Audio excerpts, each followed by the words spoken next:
Welcome back to another lecture of mathematical physics. Today we are going to continue what we started last time, and here's a quick recap of what we did last time. We saw what a vector was, and we now know that vectors are not just simply arrows in space. Vectors can be a variety of things. We've also seen operations on vectors. We've seen how we can add or subtract two vectors. We haven't really discussed subtraction, but that's just a change in sign, nothing much different. Also, we've seen how we can multiply two vectors. Multiplying two vectors can give you a scalar when you do dot product, and it can give you a vector when you have cross products. Also, we've seen that we can multiply three vectors together. So, again, you can have a scalar when you multiply three vectors, when you have the scalar triple product, and you can have a vector when you have the vector triple product. And finally, we have seen different coordinate systems in 2 dimensions and 3 dimensions. The most important ones being the spherical and the cylindrical coordinates in 3D. But before I begin today's lecture, I want to give you a few remarks from last time, which are the following. Firstly, we've seen that many things actually depend on coordinates. So suppose I have one example that I gave you last time was that if you have an area element like this, it depends where you are in the coordinate system. This area element is bigger than this one, but that is not the case when you have Cartesian coordinate systems. So some properties depend on what coordinate you're in, but many other properties don't. Like, for example, the dot product, the cross product actually don't depend on what coordinate system you choose. Because you see, suppose I have a ball moving in space. I'm pushing it, say, with some force, F. It doesn't matter what coordinate I'm choosing, the work done on this ball is the same, F dot D, where D is the displacement. So that's something that shows you, that gives you an intuition that dot products don't really depend on coordinates. And again, if you have a vector B like this and you have a vector A in space, it doesn't matter what coordinates you choose. The angle between the two vectors, theta, is the same. So that's another reason why dot products don't depend on coordinates. Same thing with cross products. Like, suppose I have A cross B is some vector C, and as we saw last time, this vector C is perpendicular to both A and B. So in this case, it will be A cross B will be outside of the page like this. C will be like this. And again, this C doesn't depend on what coordinates you're choosing. Again, this is another quantity that is coordinate independent. Same thing with areas and volumes. They don't change with coordinates. That's the first note I wanted to give you. And the second one that I wanted to show you is about the vector triple product. Last time I told you that if I'm crossing three vectors together in a vector triple product, this bracket is really important because it depends. It actually changes the result depending on whether the bracket is like this in the first two vectors or in the second two vectors like this. They're not the same. And I told you that if I have A cross B cross C, you can give the result by a mnemonic, backcab, right? So it goes like this. You have B, in the brackets you have A dot C, and A dot C is just a scalar, is just a real number. And completing the equation here, I have C times A dot B. Again, A dot B is just a real number.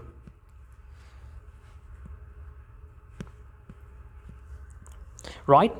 Now have a closer look at this. On one hand, you have B times some real number and C times some real number. So effectively, A cross B cross C is actually a linear combination, a combination of vectors B and C. So A cross B cross C, the result of A cross B cross C will be in the plane of B cross C, B and C. So say I have a box like this. I have A along this direction, B along this direction, and C along this direction. So A cross B cross C, this one is going to be in this plane. No, I'm sorry, it's not going to be in this plane. It's going to be in the plane of B and C, in this plane. Okay? Now, how do I find an expression for this when the bracket is along in the first two vectors? How do I get an expression for this triple product? The idea is really simple. I've told you last time that in cross product, if you reverse the two vectors, you get a minus sign in here, right? So now you can think that if I replace B with B cross C, a vector, and I change these operations here, the order of these operations, so I take B cross C first instead of A, and then I have A here. So just like this, I'll have a negative sign in here. Now I know the expression for this from back cab, which is B A dot C minus C A dot B. So I'll just have a negative sign of this one. So I'll just copy this.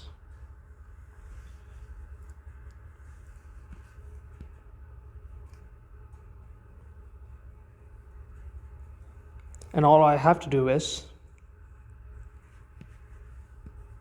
add a negative sign in here. See?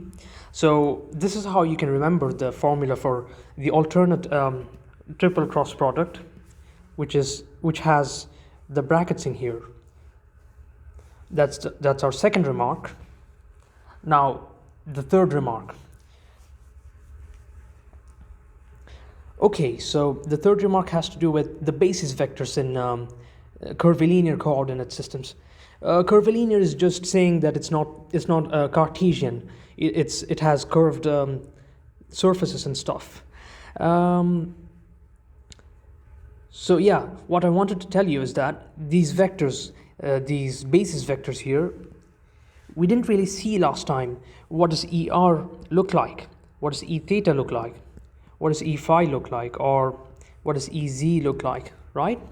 I told you that these basis vectors change as you move in the coordinate system.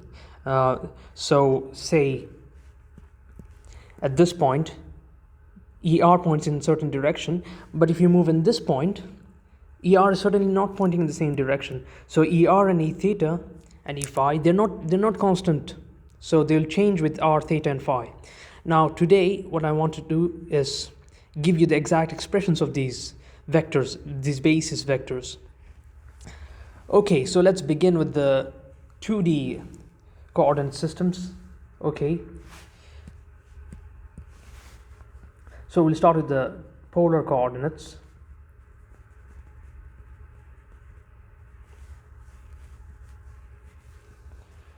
Let me just quickly draw the coordinate system.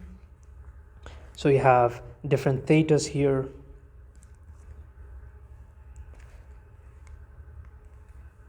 And you have different r's in here.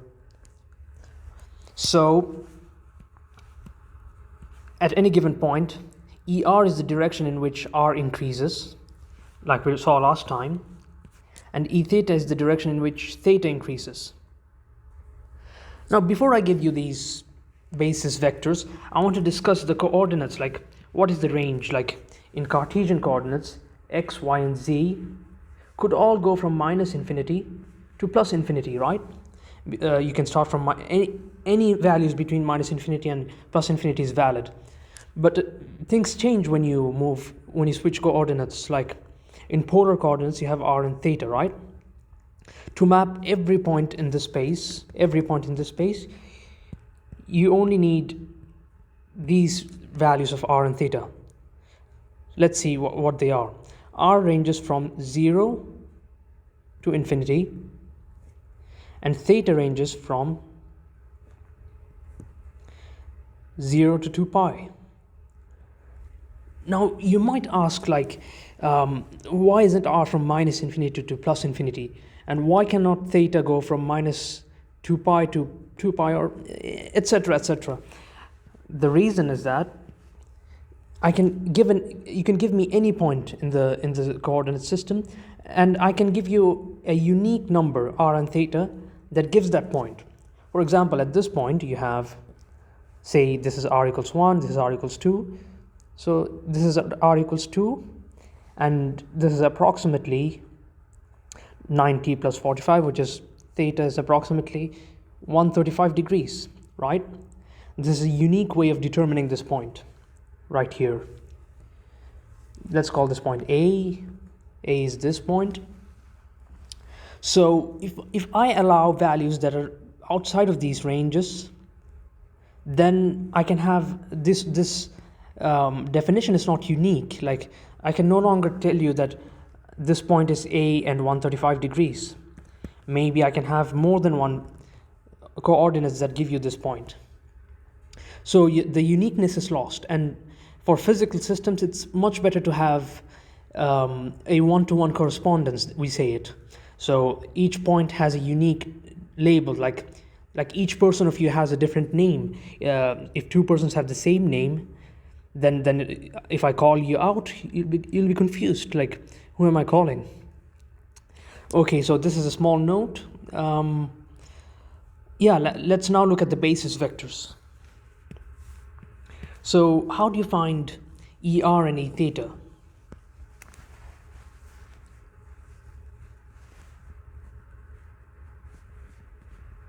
In polar coordinate systems? So the thing that you have to remember is that I told you that ER is in the direction of increasing r, increasing the coordinate r. So if you have a vector like this, if you have a point and you're increasing r, it will point in this direction. Now, how do you get a position vector that is in the direction of ER? You can convince yourself that if this angle is theta, then the vertical component here is sine theta, and the horizontal component is cosine theta. So an obvious choice for ER would be cos theta I. Again, I here is the Cartesian basis vector, and sine theta j. I can write it in a shorthand like cos theta, comma sine theta. These triangular brackets, they mean that it's a vector. Well, it's just my own convention. Now, what is theta now? If you notice, theta is 90 degrees rotated 90 degrees like this. So it suggests that if I change theta to theta plus 90, and here again, if I change theta to theta plus 90, it should give me E theta. Let's see what we get. Cosine theta plus 90, what is that? If you think about it, it's minus sine theta, right? You can use the formula for addition of cosine A plus B, and you'll get minus sine theta. Similarly, sine theta plus 90 is cosine theta. Okay. Again, you have to imagine that these mean that you have an I here and a J here. This is a shorthand. Now I can write these two basis vectors like ER and E theta in matrix form as a matrix equation. So I'm just putting these cos and sine in the first row, in the first column, I'm sorry. And this minus sine and cos in the second column.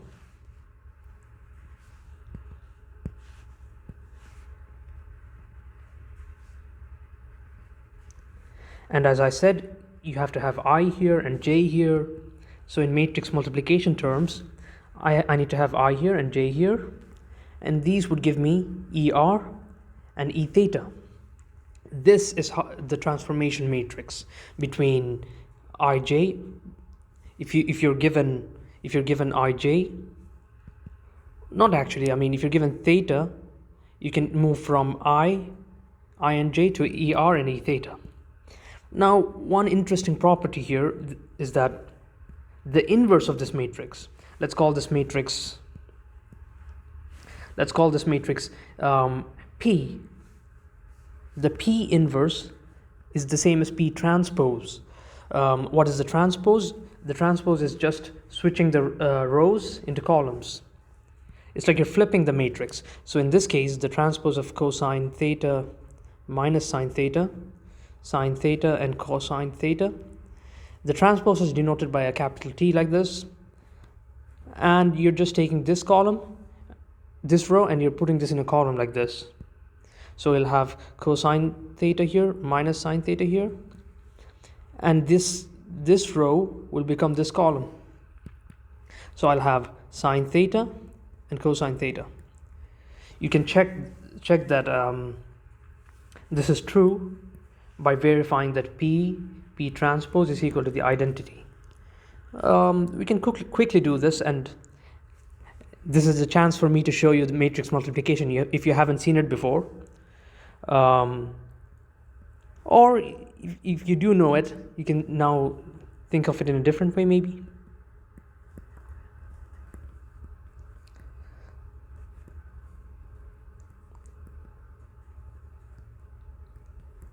So the way I think of a matrix multiplication is that this row, this column, will be multiplied with this row. So the first component looks like cos theta, cosine squared theta, because you're multiplying cosine with cosine, and plus sine squared theta, because you have minus sine. And in the similarly, you can do the second part of the multiplication, and that goes like this. This column is multiplied. Let me just erase this. I need a bigger matrix. So this column multiplies this row again. This will give you the second entry in the matrix. That is basically cosine theta, sine theta. This multiplied with this and added with minus sine theta, cos theta. Now this cancels out to 0. And similarly, you'll see that this element is 0. This element is cosine squared theta plus sine squared theta. And you know from the trigonometric identities that this is basically 1, this is basically 1, and you finally can see that this is indeed the identity. Now, matrices that have this property are called orthonormal matrices, similar to orthonormal vectors. That means they're perpendicular, mutually perpendicular, and have unit length. That's ortho for 90 degrees, normal for unit length. And this is a special transformation. So this means that if I want, so this equation here is P, you can see that it's P times Ij equals ER and A theta. So what if I wanted to move from ER and E theta, they're giving me ER and E theta, and I want to move to the corresponding coordinate in the Cartesian coordinate system. So what I simply have to do is P, this is the equation that we have above, I'm just rewriting it, equals ER E theta. So what I have to do is I just multiply with P transpose here and P transpose here. P transpose is simply this matrix here. I'll just copy it from here.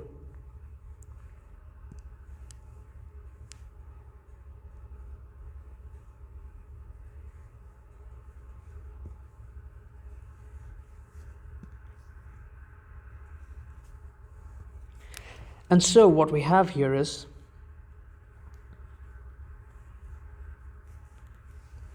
I have Ij equals this is P transpose, and I have ER and E theta.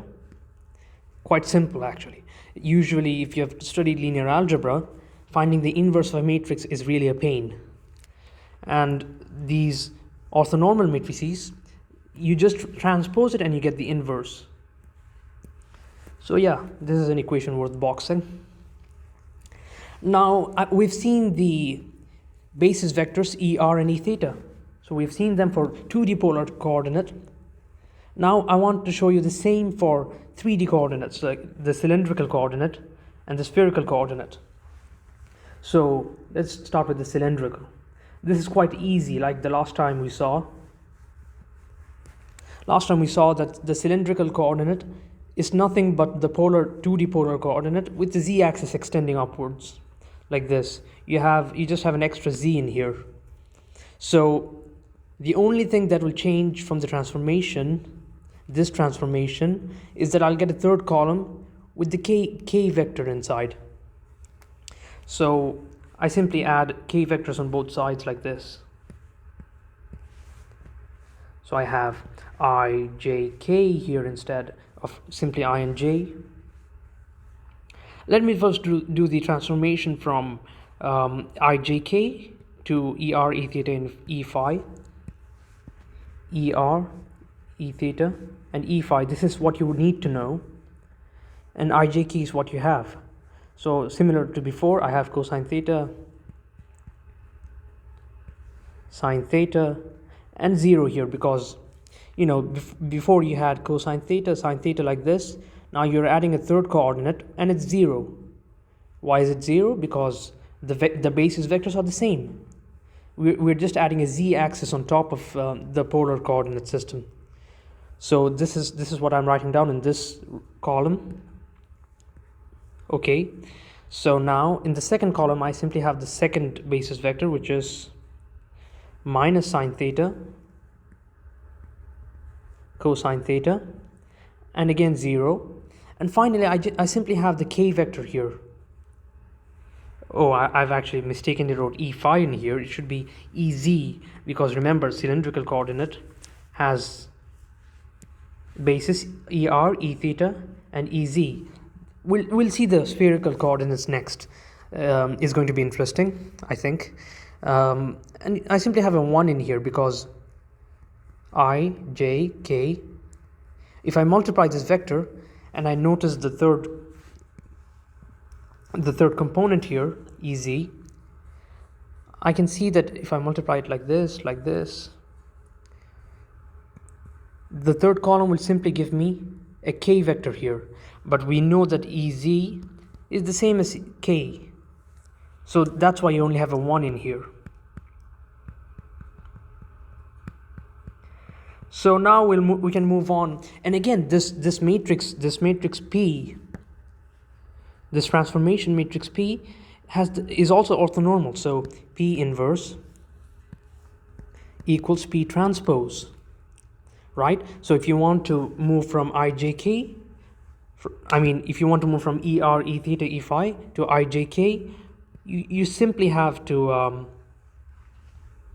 multiply both sides with P transpose. This will become the identity, and you'll have a P transpose matrix here. And again, the transpose, I remind you, is that you simply change the rows into columns. You just flip them like this.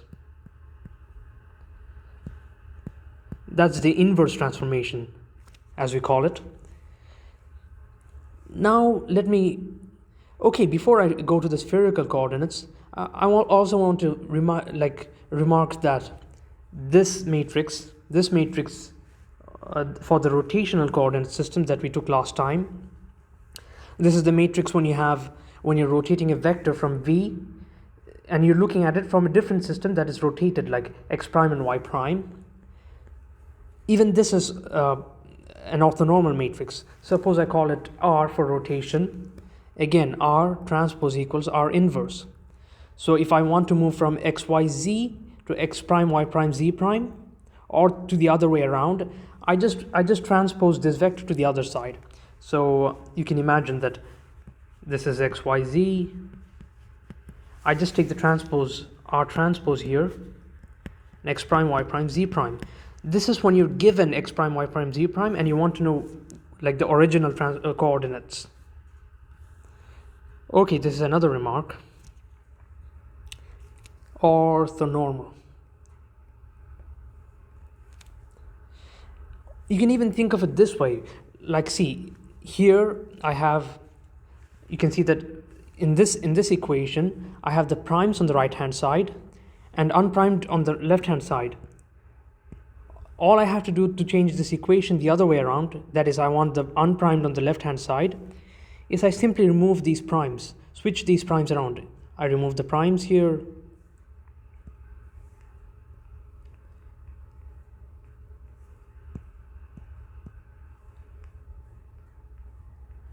and I add them here instead.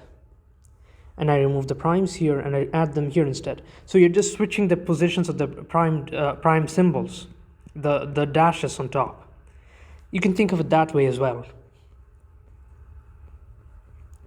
Okay, now back to the spherical coordinates. I want to show you the basis in spherical coordinates.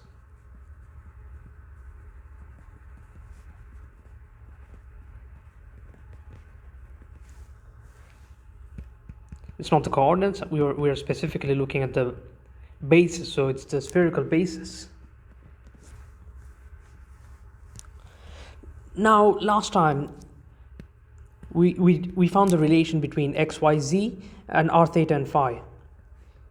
I'll just write them quickly: r sine theta, cosine phi, r sine theta, sine phi, and z was r cos theta. Now this is a good time for me to introduce the Jacobian. Although the Jacobian is not really a part of your syllabus, it's a really nice concept. It's actually relating. Suppose I have a variable u and I want to change it to x, and u is also some function of x, right? So I have du is equal to f prime x dx. Right? So this is from your calculus courses, you know this. This is the chain rule. Du by dx is f prime, du equals f prime x dx.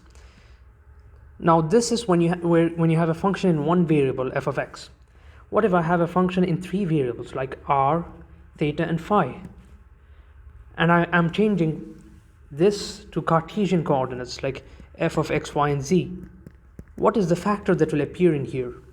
This is what the Jacobian tells you, what this factor will be.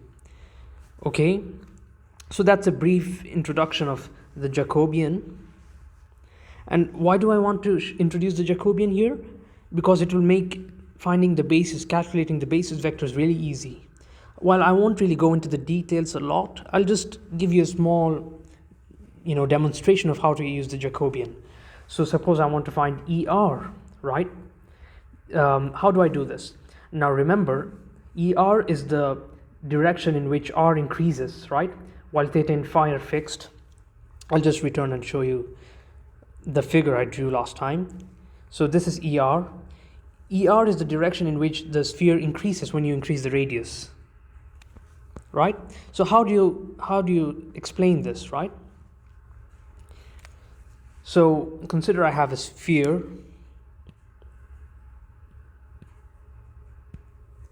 like this, and this is the center of the sphere.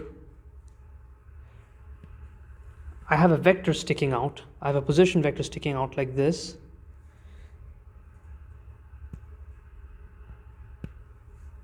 I have a position vector sticking out like this. This is the position R, capital R.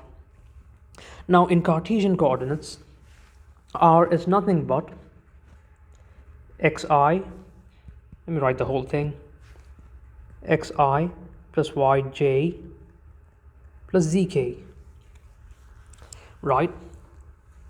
So you can use these equations and substitute them here, and then you'll get R in terms of r, theta and phi.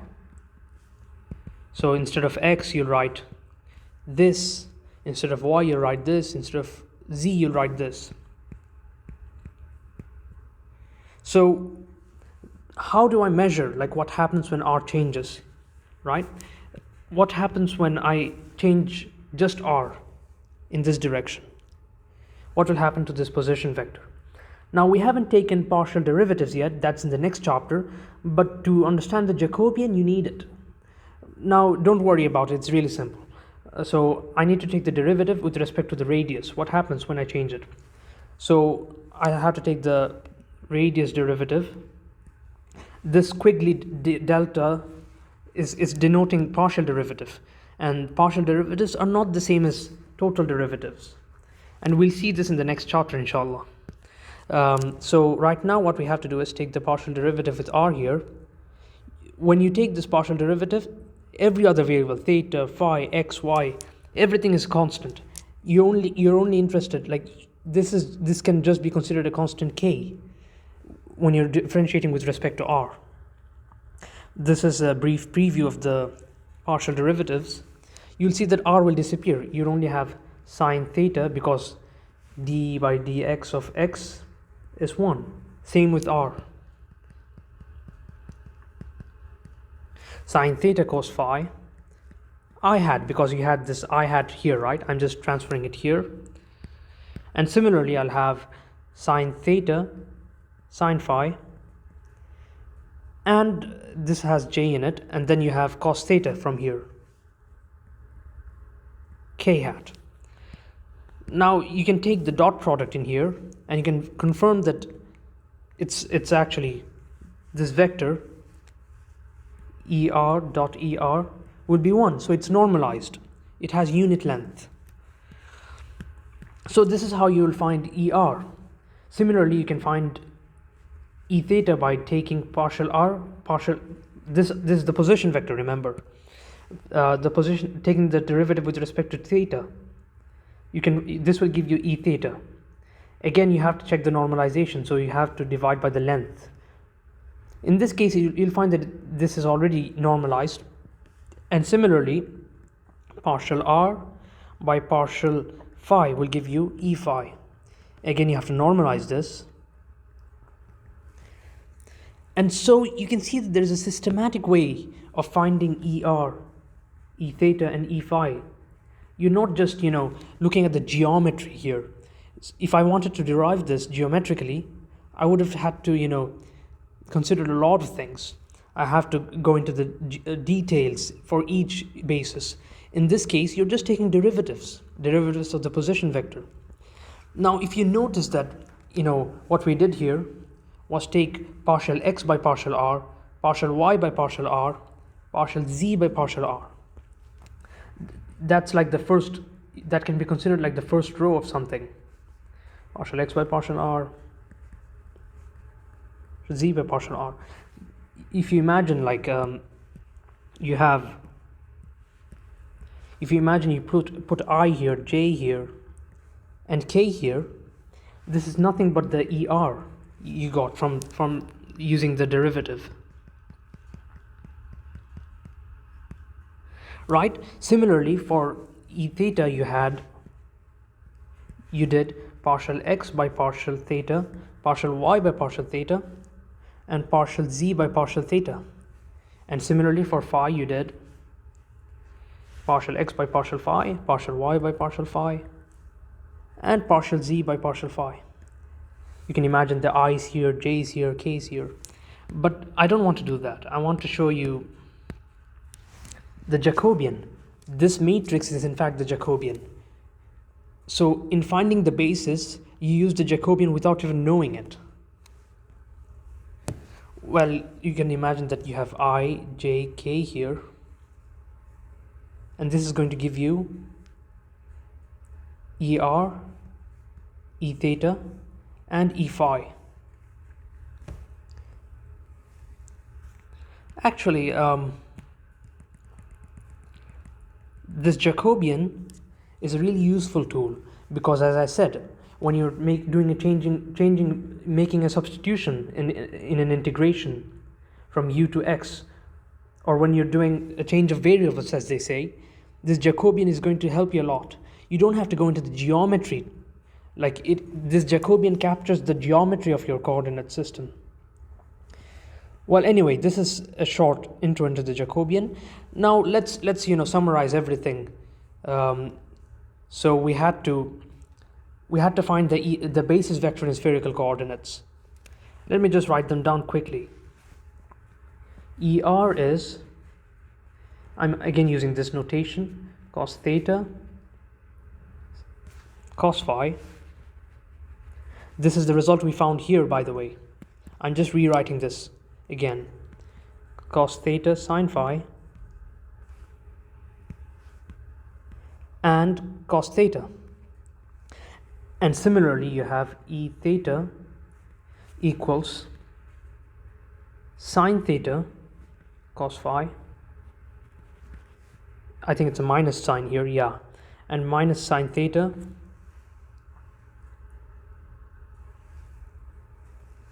oh, I've realized that I made a mistake here. These should have been signs in here. So yeah, as you can see, it was sine before. So yeah, you need sines here instead of cosines. So if you look at E theta, this will be cos theta. Again, you can imagine from the Jacobian that you're just taking the partial theta in here. Partial theta of sine theta is simply cosine theta. I haven't shown you the steps because it's not useful here. I mean, you already saw how one of the bases is computed. I encourage you, to try and do this for E theta and E phi.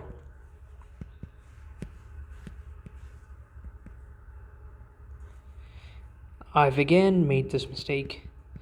So this should have been cosine theta here. Cosine theta sine phi and minus sine theta. Right? And E phi, I claim, is minus sine phi, cosine phi, and 0. This is after normalization because we want E phi to have unit length. So you might, when you're doing this using the Jacobian, you might have an extra factor of, sine that will get normalized.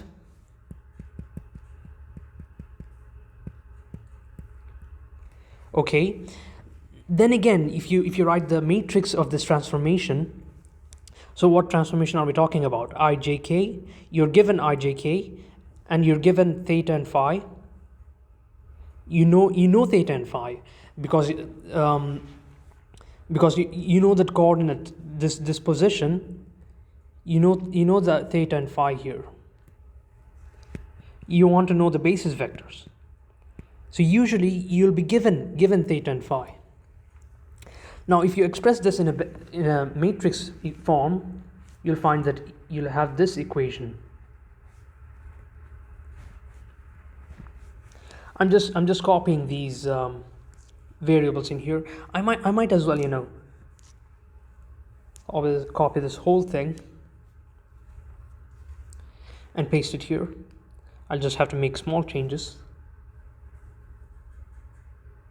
Oops, that's not the one that we need.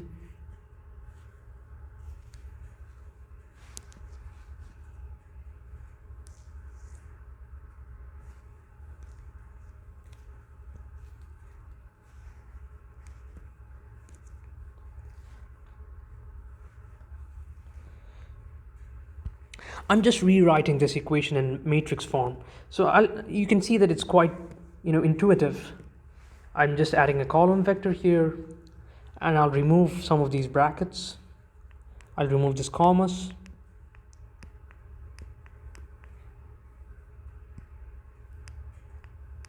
I'll remove these brackets, and maybe I'll just space this a bit better.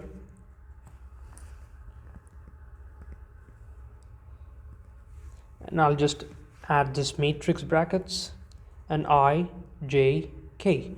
I've just rewritten this equation in matrix form. Then again, the usefulness of writing this in matrix form is that you can verify this again. This matrix, I'll call it P again.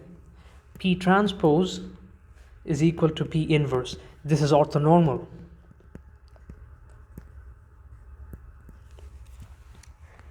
And this is a special type of transformation, which means that if you multiply both sides with P transpose, this will become 1, and now you can move from ijk, you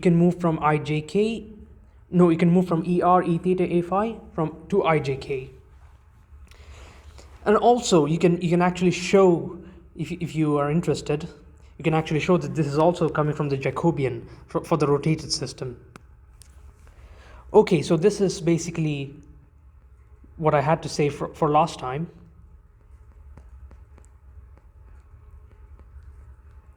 And this actually concludes this chapter. This is the end of vector algebra and coordinate systems. But before I wrap up, I'll actually do some problems, because last time most of our problems were not numerical problems. So today we'll do some numerical problems, and they'll be the most important types. So these are the type of problems that you'll be expected to solve in your assignments and tests. But before that, I want to remind you. Oh, actually, I haven't told you this. So this is the last section of this chapter. So for spherical coordinates, r, theta, and phi, what are the ranges of r, theta, and phi? R is again from 0 to infinity. Theta goes from 0 to pi. Let me just put in brackets, so it's an interval. So phi goes from 0 to 2 pi. Now let me discuss this a bit. Why are negative values of r missing? I mean, why don't I have negative values of r? The reason is that I can reach negative. If you imagine that I have a sphere like this, and I imagine I have a position vector here, right? This is plus r. Suppose I want to go to minus r now, like this, minus r. I can do it in two ways.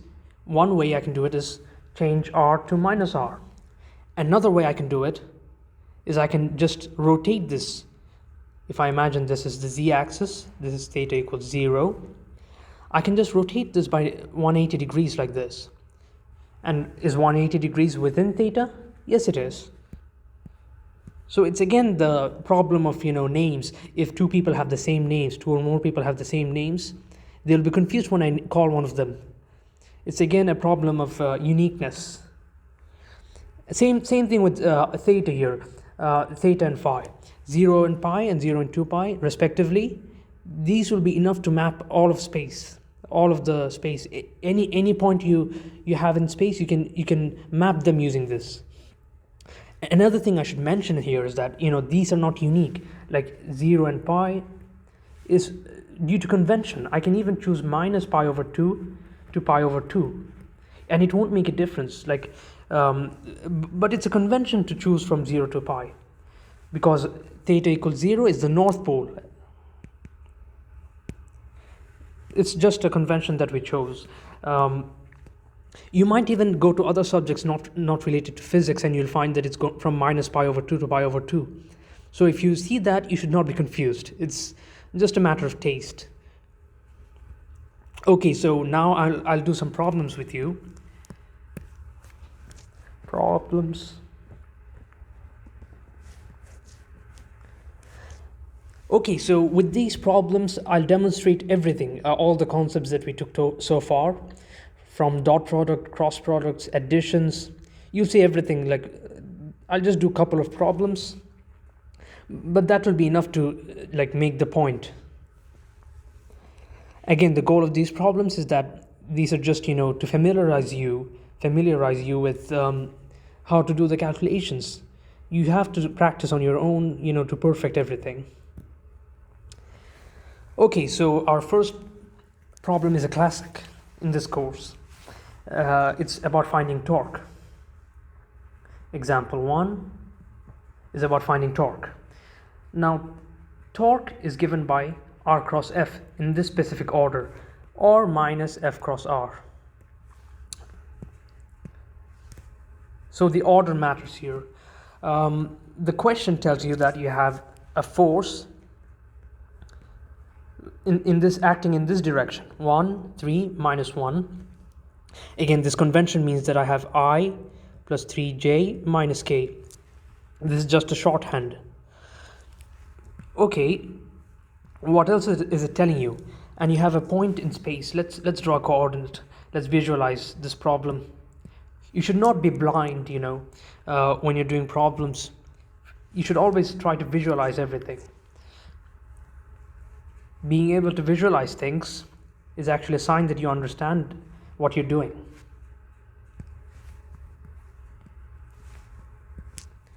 And I encourage you, like any subject in physics, you should always try to visualize everything. Okay, so where was I? Yeah, you're given a point in space, 1, 1, 1. It's a point in space, and they're asking you to find the torque about this point. Well, not really. They're telling you that you have a force that is acting here, 1, 3, minus 1. You have this force with these components acting in this direction. Now, they're also giving you an equation of a line. So a line goes like this, and it's of course a vector. Like, you're tracking the line as a function of time. For example, like, you can imagine that there's a ball here and it's moving at t equals 0. It's at some point at t equals 10 seconds, for example. It's at another point. So you're measuring the position of this ball as it's moving. Well, in this case, it's not really a ball. You can imagine it's something else. I mean, it doesn't really matter to the calculations. Well, anyway, what is the equation of this line? R of t is given by, again, I'm using the shorthand notation, 3, 0, 2, plus t, 2, minus 2, 1. Again, you can see that, you can think of t as time. T is what we call a parameter. So usually you see this is in three-dimensional space, right? In three-dimensional space, you'll usually need 3 points to specify, 3 coordinates to specify any point. But in this case, you can see that I'm just using 1 point, t. So effectively, it's a one-dimensional line. This is another idea in physics, degrees of freedom, they call it. So if you have, this line could have been in 10 dimensions, 11 dimensions, who cares? But you'll only need maximum of 1 point, 1 coordinate, 1 variable t, we call it the parameter, that gives you the position at all times in this line. Okay, this idea of degrees of freedom is going to be important in our next chapter. Well, anyway, this line, again, I want to compare this line with lines you know from 1D. Y is equal to mx plus b. You can think of x being changed to t here, and m may be the slope. This is the slope, basically. And b is just a constant. And again, in y, when you had y equals mx plus b, b was the y-intercept. Similarly, this is also an intercept, but this is not the y-intercept. This is just, the position at t equals 0. So if you have r0, you'll have 3, 0, 2, right? Okay, so this is what the equation of line means. Now they're asking you to find the torque about this point by the force 1, 3, minus 1. So how do you do this? Well, firstly, you need r. What r do you choose in here? You don't see an r in here, do you? So you cannot just choose any r of your liking. You have to choose very specific r. You have to choose an r that starts from the line and ends at 1, 1, 1. Right? This can be at any point here. This can be at here, here, here, here, like this. This can be anything. The first thing you need is an r. And this r has to pass through the line, because at the end of the day, the question is asking you, find tau in the direction of r. It's not going to be a vector, it's a component. It's the component of tau, the torque, in the direction of r. So what's the most obvious point that you can choose along the line r? It's this one, 3, 0, 2. You can obviously choose other points by changing t, but 0 is good enough. So this r starts from 3, 0, 2, and it ends at 1, 1, 1. So this r is 1, 1, 1 minus 3, 0, 2. This is nothing but minus 2, minus 2, 1, minus 1. And of course, you know the force. The force is given to you. It's 1 minus 3, 1, 3 minus 1. Now, if you recall, I told you that torque is R cross F. You compute this using the determinant, right? So you have R minus 2, 1 minus 1. This is important here. Since you have R cross F, R is first. So the components of R must be in the second row. If you switch this to the third row, there'll be a minus sign. And if you don't show that minus sign, your answer is wrong. Now, what was the force? 1, 3 minus 1, if I recall correctly. Yeah, it is 1, 3 minus 1. Now, this is an excellent chance for me to show you how to compute the determinant. There's not really a unique way of doing this. I like to do it using cofactors. They call it cofactors. If you want the I component, you imagine that these rows don't exist. You only have this one. And computing this determinant is quite simple. You multiply this and subtract it from the product of these two. You'll also have encountered some other technique like this.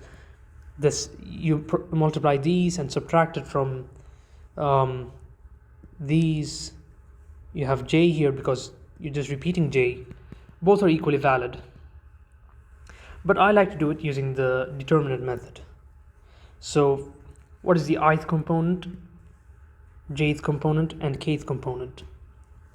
Ith component, as you can see, is 1 minus 1, which is minus 1, and minus 1 times 3 is minus 3, but you have the minus sign because it's going the opposite way, so it's plus 3. Similarly, you also have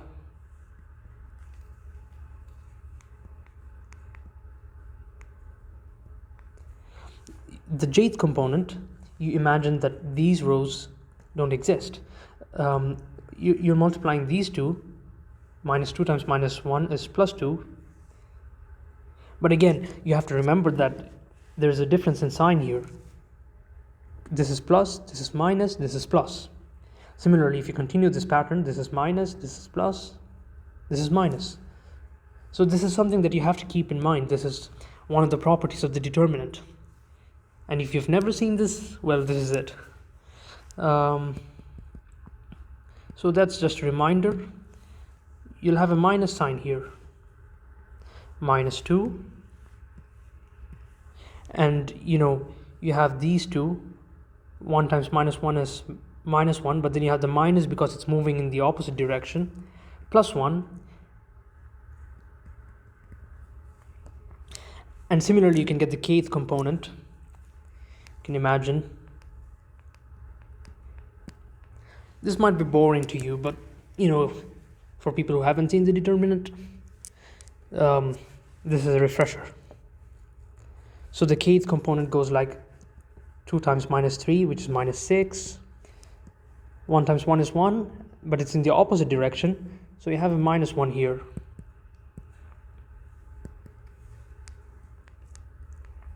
So at the end of the day, your torque is minus 2. I'm sorry, it's plus 2, minus 3, and minus 7. That's right. Now, here comes the part of the question where it asks you, what is torque in the direction? This is shorthand for direction of R. How do you know the direction of R? You have this equation here. Let me just copy this.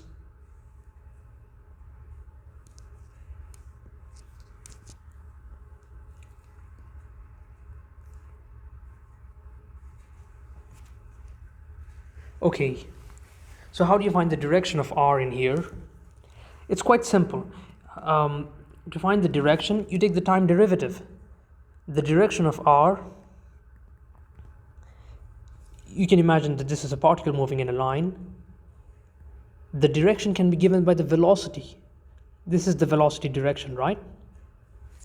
So how do you find the velocity? You take the time derivative here. So this is a constant. Let me just switch colors.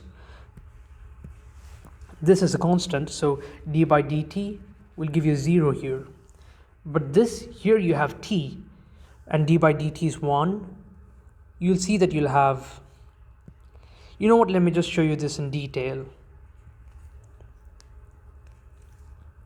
I have 3 plus 2t I plus minus 2j minus 2tj plus 2 plus tk. Now I'm just taking the time derivative of this. This derivative just slips into the brackets here. It doesn't care about I and j. You can think of this as like you're applying chain rule, but I doesn't change with time, does it?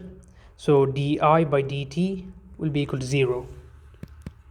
So the derivative just ignores the I, j and k. It only goes inside these. So you'll have here d by dt of 3 is 0. So d dt of 2t is 2. And you have I here. And similarly, you have minus 2t here. So only 2 survives. Minus 2 survives. And similarly, you have 1 here. So only 1 survives.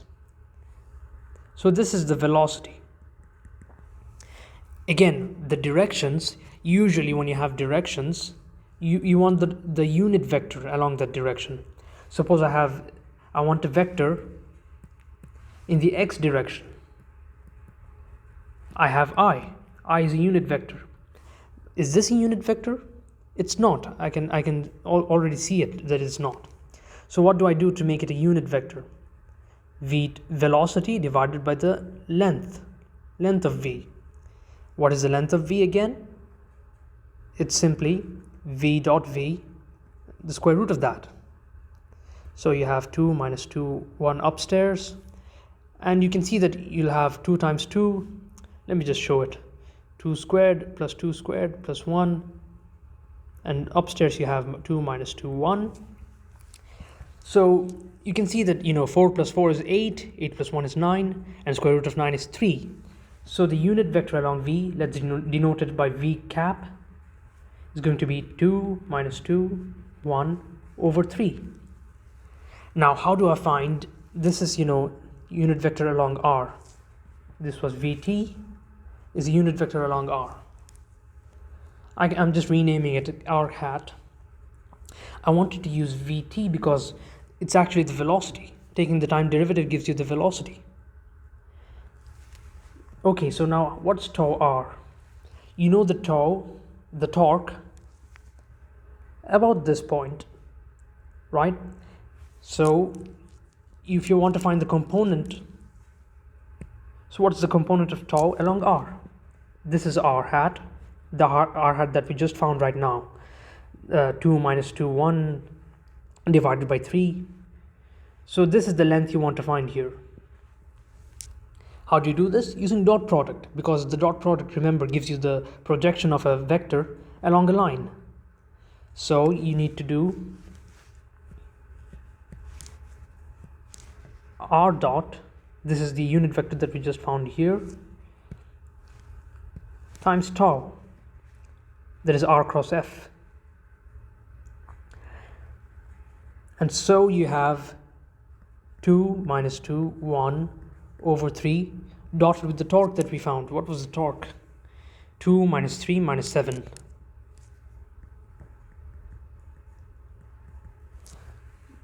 And now how do you do the dot product? You do it like 2 times 2 plus 6 minus 7, the whole thing divided by 3. This is nothing but 10 minus 7 is 3, 3 over 3, that is 1. Units.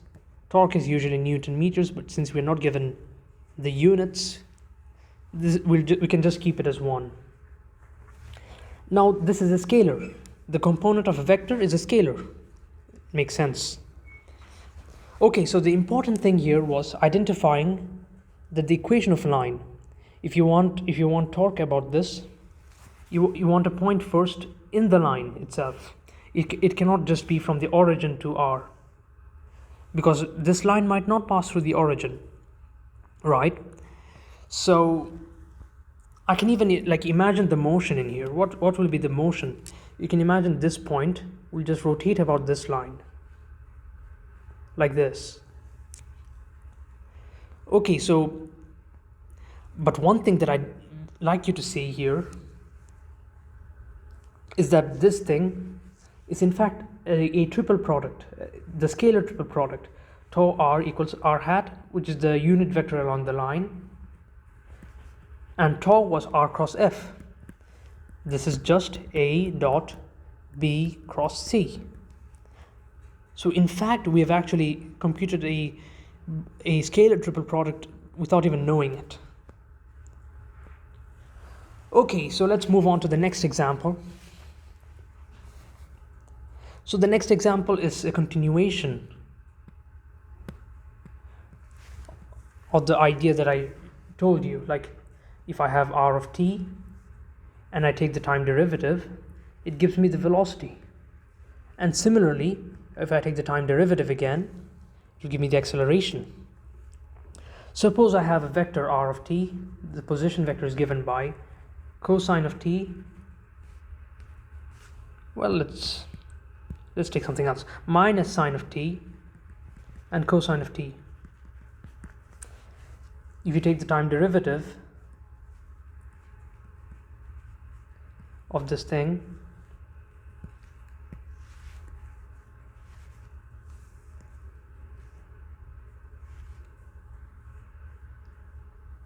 what you will get is, what's the derivative of sine? It's cosine. So you'll get minus cosine of t. And then if you take the derivative of cosine, you get minus sine of t. Now you may get a question like this that asks you to find the speed.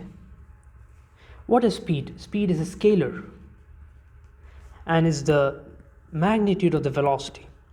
How do you find the magnitude? You just dot v with itself, right? So you'll get dot product between v and v.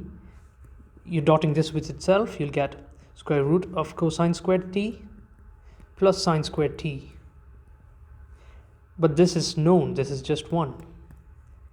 Now I could have given you some numbers here. See, given you, yeah, this whole thing could have been multiplied by 3, for example.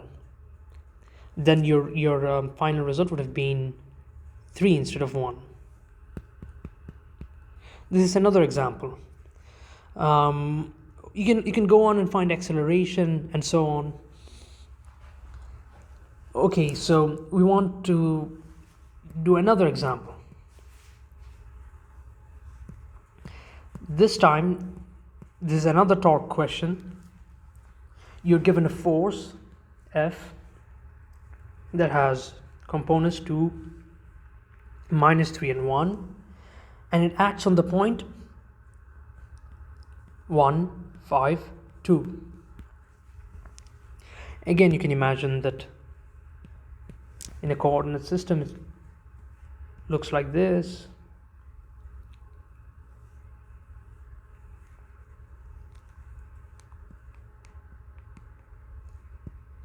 So you have, let's call this A. You have A here, and you have a force acting on it, F. Now, here are the questions for you. First, find torque about the origin. This is the origin here. So from the origin, the position vector looks like this, right? In the first example that we did, it wasn't torque about the origin. It asked you torque about the line, the component of torque along this line. So that's why you had to take a point that was on the line to begin with, because your object was not rotating about the origin, it was rotating about the line. So that's something that you have to keep in mind. Well, anyway, let's continue with the question. The first question is this. Second, find the torque along y. The component of torque along y. And finally, the component of torque about this line. X over 2 equals y over 1 equals z over minus 2. Now you might be asking, like, what does this actually mean? How is this a line? Okay, so let me explain this to you. These are all equal to, let's say, a ratio t. You can imagine this is time again. So you'll have x over 2 equals t, which implies x equals 2t. Similarly, you can do the same for y. You'll get y equals t and z equals minus 2t. Now this is giving you an equation of a line. How so? You can imagine that this is a line with time and it has components 2t. You can imagine there's an I here, but I'm using the shorthand form 2t, t and minus 2t, right? So you have to find the component of torque around this line. So again, to find the component, you'll take the time derivative and you'll find that it's proportional to 2, 1 minus 2. You'll have to normalize this, and again, this is 2, 1, 2. You square each component. You have 4 plus 1 plus 4, which is 9. So the magnitude of this is 3. So you have to divide by 3 as well. This is just the same thing repeated from the last time. Okay, so this is the main idea here. So you're given an equation of a line. The main trick here is to know that this line, the equation of this line is the same as this. That's the trick, nothing else. Let's compute this again, just extra practice. So you're given, so the torque about the origin, let's write it as tau naught equals r cross f, which equals, again, since it's from the origin 0, 0, 0, you can, if you subtract 1, 0, 0, 0 from here, the origin, you'll just get back a, the point a back. So you'll have the force, first you have ijk, and then you'll have the force 2 minus 3, 1. Okay, I made a mistake here, because if you remember, r must be in the first row. But I can just fix this by adding a minus sign in here. Because r cross f is minus f cross r. It's anti-commutative. So yeah, f cross r, I'm doing f minus f cross r here. R is 152. So we'll have minus, I'll just do the cross product quickly. Minus 6, minus 5, which is minus 11. Jth component, you'll have a minus sign here, remember. So you'll have 4 minus 1, which is 3. And you have the minus sign from j, you'll have minus 3. Let me remove this. And the kth component will be 2 times 5 is 10. 10 plus 3 is 13. Okay, so this is the negative of the torque. This is part A. Part B is torque about the y-axis. How do you find that?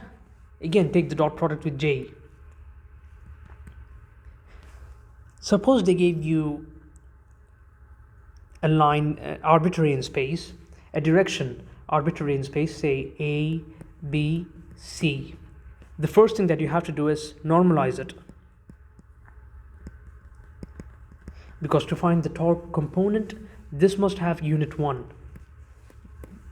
This must give you the value of the torque here. Not if you don't use a unit vector, you no longer get the exact component. You'll have a factor, extra factor, because of this length. And you normalize this by dividing by square root of a squared plus b squared plus c squared. Again, this is a reminder for you. Yeah, where was I? I want to find the component along y. So I found the torque about the origin here, the torque about the origin. I'll just dot it with j. What will remain? I dot this with 0, 1, 0. These will be 0, only minus 3 will remain. But then again, you have to remember that I have a minus sign here. So minus 3 times minus 1 is plus 3 in some units.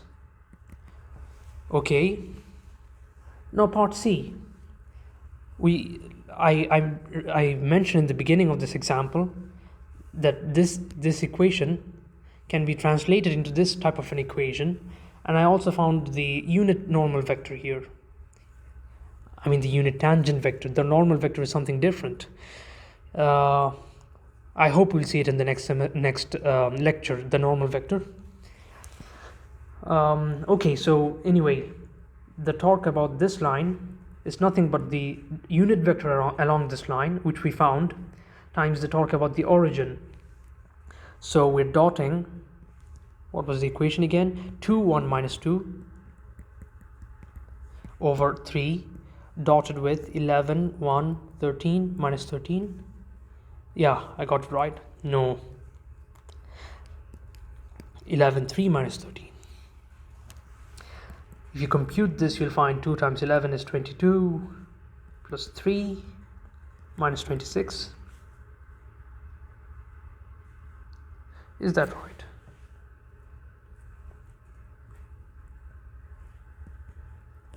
Divided by 3, what will you find?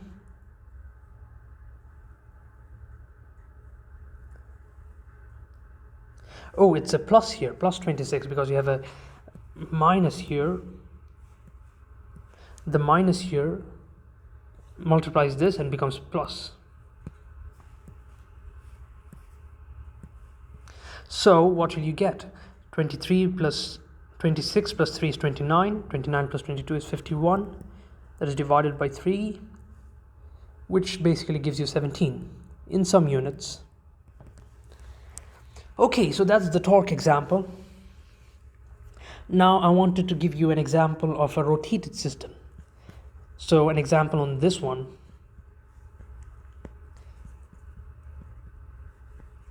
So what if I have a rotated system and I want to find, and I'm given a vector in the xyz coordinate, and then I'm rotating the coordinate. What will be the new components of this vector in the rotated system? Also, I should mention that, I've used x and y in here. I haven't, these x and y, they're not just the position vector. They can be anything. It can be the magnetic field. It can be the electric field. All of these will have the same transformation. Like if you want to move from a rotated coordinate system to another coordinate, you'll always use this transform. This is not just restricted to the position vector. So that's something that you should keep in mind. And this example will help to illustrate this point. Okay, so let's just set up the problem. So you have a coordinate system like this.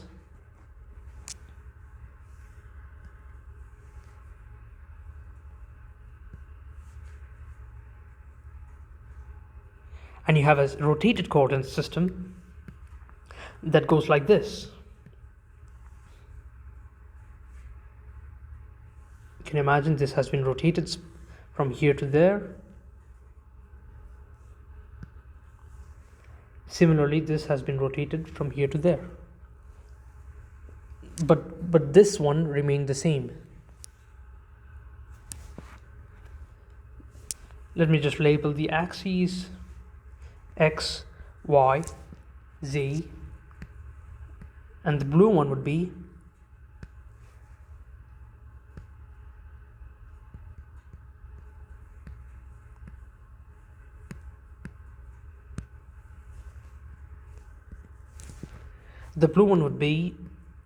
x prime, y prime, and z prime. Now, I have to give you something. I have to give you the angle by which this was rotated. So that would be minus 45 degrees. Why negative? Because I'm moving, if you imagine like holding a hand like this, it's basically the corkscrew rule. Positive goes this way, negative this way. That's a terrible hand. Well, anyway, same thing here, minus 45 degrees. So you have to imagine that you have the unit vectors are like this. This is I hat, j hat, k hat. And the new ones, I prime, j prime, and k prime. You can immediately see that k prime equals k because we rotated about this axis. I hope you can imagine the situation here. Like you have something like this, it was rotated like this by 45 degrees. Okay, so now what was the matrix? If you don't remember it, you can just, x prime. Let's stop using x prime because I said that it's not just the position that works. Like you can have any vector. Let's call it ax prime, ay prime, az prime equals I prime dot I prime dot j, I prime dot k, and so on.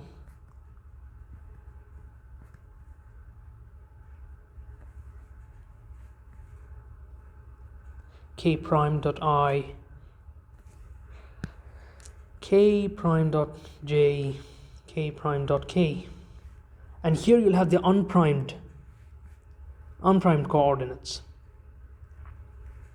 So imagine I had a vector like this. It got somehow rotated like this. This was A. Actually, no, this vector didn't rotate at all. This allows me to make another point. I told you last time that the vector itself is not changed. Like if I change the coordinate, the vector remained there. It's just that in the blue coordinate system, the vector looks different. But the vector itself in space, it's just standing there. It doesn't care about who's looking at it. So this is again to emphasize that point. Like in the blue system, it will seem rotated, but the vector itself didn't change. It just stayed where it was.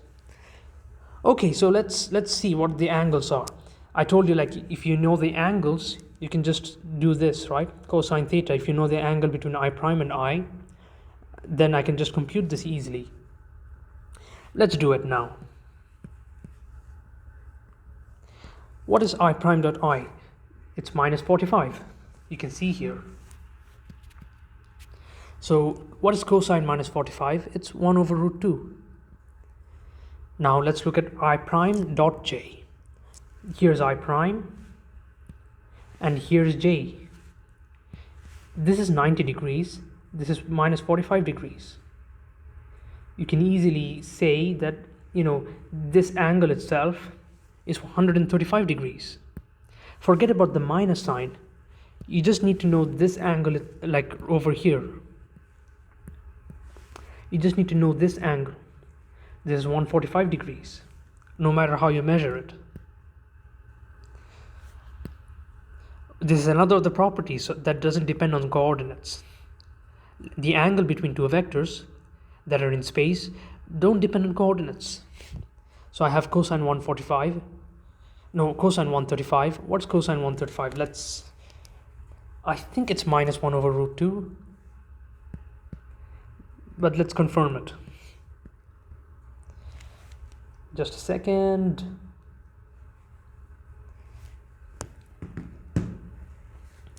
Yeah, it's minus 1 over root 2.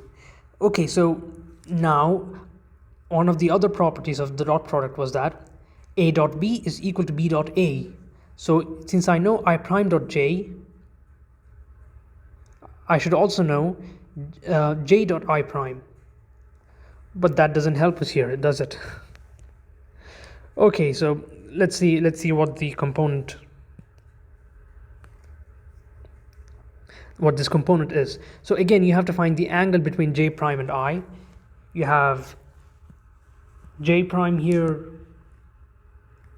right here, and I right here. The angle between them is obviously 45 degrees. Why? Because this thing is 90, this is 45, so this must be 45 as well. 45 plus 45 is 90. So again, this is cos 45, 1 over root 2. And j prime dot j is again cos 45, 1 over root 2. Right? So what is I prime dot k? You have I prime here and k here. This is 90 degrees. What is cosine 90? 0. What is j prime dot j? Same thing, 90 degrees, because you have j prime here. Oh, I've made a mistake here. This should have been k over here. So j prime dot k is again 0. So these should be 0 as well, because k is orthogonal to I mean k prime is orthogonal to I. Same with j. Now what is k prime dot k? Both are pointing in the same direction. Cos 0 is 1, right? So that's the transformation matrix, the matrix that we saw, that we derived actually over here, this one. Okay, now that we found the transformation matrix, I can ask you questions about this coordinates, like since we found this matrix, suppose I have in the xyz coordinate, I have a point 2, 0, let's make it nicer, square root of 2, 0, 2 in xyz.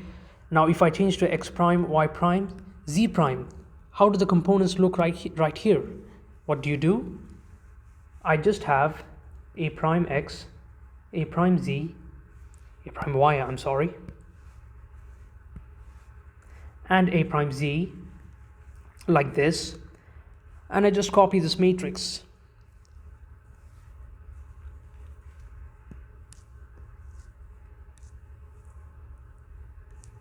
Copy,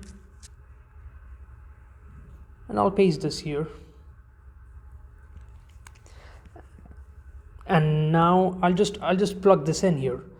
Root 2, 0, 2. This will give me, let's see, the first row is square root of 2 times 1 over root 2, which is 1, 0, 0, which gives me 1. Again, in the second row, I have square root of 2 over root 2, which is again 1. And in the third row, I have 2. This is the answer.